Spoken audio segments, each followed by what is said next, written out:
ৰাজেন গোহাঁয়ে আঞ্চলিক দল কিবা খোলে নে নুখোলে মই নাজানো, কিন্তু এটা কথা ঠিক যে ৰাজেন গোহাঁয়ে কোৱা যে সৰ্বানন্দ সোণোৱাল আৰু হিমন্ত বিশ্ব শৰ্মাই সব পুৰণি বিজেপি মানুহবিলাকক ৰাজনৈতিকভাৱে হত্যা কৰিলে, এইটো কথা খাটা। ৰাজেন গোহাঁই ডাঙৰীয়াই যিটো কৈছে যে এজিপিৰ পৰা আহি সৰ্বানন্দ সোণোৱালে এজিপিৰ মানুহবিলাকক সোমোৱাই পুৰণি বিজেপিৰ মানুহবিলাকক অপ্ৰাসংগিক কৰিলে। তথাপিও সৰ্বানন্দ সোণোৱালৰ দিনততো অলপ চলপ পুৰণি বিজেপি কৰ্মীবিলাকৰ মিনিমাম কিবা এটা অধিকাৰ, মিনিমাম কিবা এটা সন্মান আছিলে। কিন্তু হিমন্ত বিশ্ব শৰ্মা যেতিয়া কংগ্ৰেছৰ পৰা আহিলে, গোটেই কংগ্ৰেছৰ বাহিনীটোৱেতো গোটেই বিজেপিটো দখল কৰি ল'লে।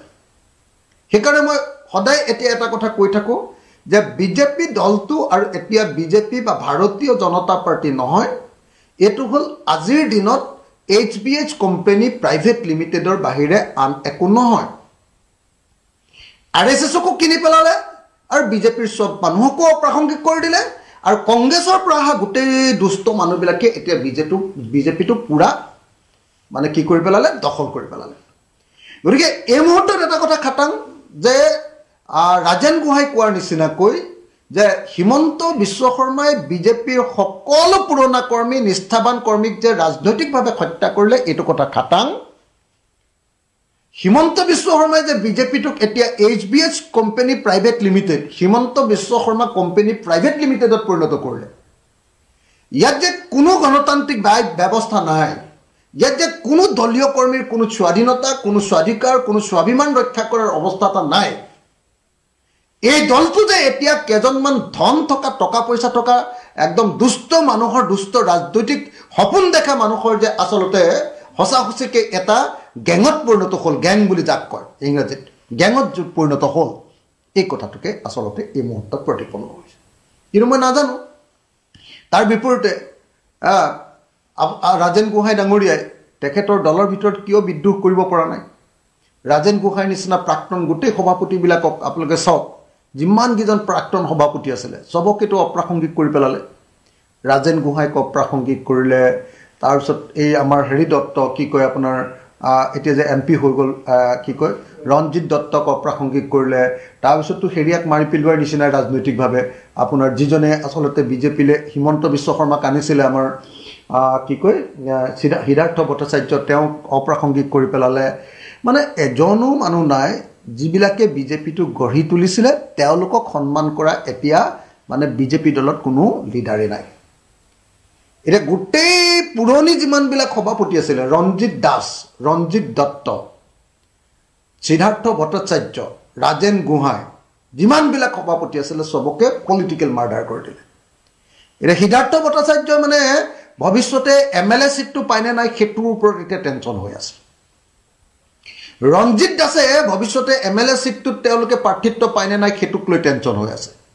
ৰাজেন গোহাঁইকটো লাট মাৰি উলিয়াই দিলে, একেবাৰে নাই উলিয়াই দিলে।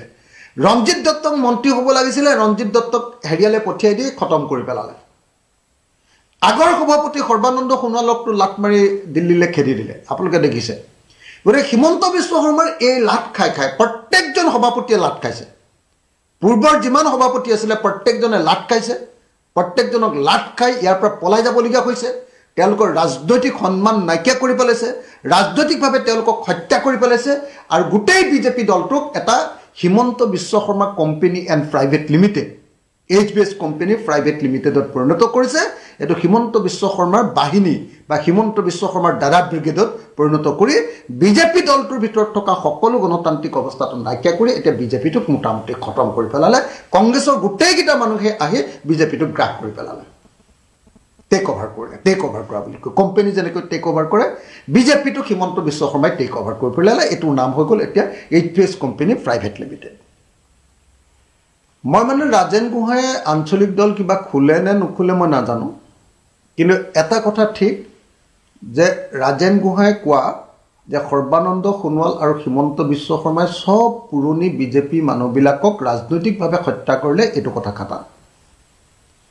ৰাজেন গোহাঁই ডাঙৰীয়াই যিটো কৈছে যে এজিপিৰ পৰা আহি সৰ্বানন্দ সোণোৱালে এজিপিৰ মানুহবিলাকক সোমোৱাই পুৰণি বিজেপিৰ মানুহবিলাকক অপ্ৰাসংগিক কৰিলে। তথাপিও সৰ্বানন্দ সোণোৱালৰ দিনততো অলপ চলপ পুৰণি বিজেপি কৰ্মীবিলাকৰ মিনিমাম কিবা এটা অধিকাৰ মিনিমাম কিবা এটা সন্মান আছিলে কিন্তু হিমন্ত বিশ্ব শৰ্মা যেতিয়া কংগ্ৰেছৰ পৰা আহিলে গোটেই কংগ্ৰেছৰ বাহিনীটোৱেতো গোটেই বিজেপিটো দখল কৰি ল'লে সেইকাৰণে মই সদায় এতিয়া এটা কথা কৈ থাকোঁ যে বিজেপি দলটো আৰু এতিয়া বিজেপি বা ভাৰতীয় জনতা পাৰ্টি নহয় এইটো হ'ল আজিৰ দিনত HBH কোম্পানী প্ৰাইভেট লিমিটেডৰ বাহিৰে আন একো নহয় RSSকো কিনি পেলালে আৰু বিজেপিৰ সব মানুহকো অপ্ৰাসংগিক কৰি দিলে আৰু কংগ্ৰেছৰ পৰা অহা গোটেই দুষ্ট মানুহবিলাকে এতিয়া বিজেপিটো পুৰা মানে কি কৰি পেলালে দখল কৰি পেলালে গতিকে এই মুহূৰ্তত এটা কথা খাটাং যে ৰাজেন গোহাঁই কোৱাৰ নিচিনাকৈ যে হিমন্ত বিশ্ব শৰ্মাই বিজেপিৰ সকলো পুৰণা কৰ্মী নিষ্ঠাবান কৰ্মীক যে ৰাজনৈতিকভাৱে হত্যা কৰিলে এইটো কথা খাটাং হিমন্ত বিশ্ব শৰ্মাই যে বিজেপিটোক এতিয়া HBH company private limited Himanta Biswa Sarma company private লিমিটেডত পৰিণত কৰিলে ইয়াত যে কোনো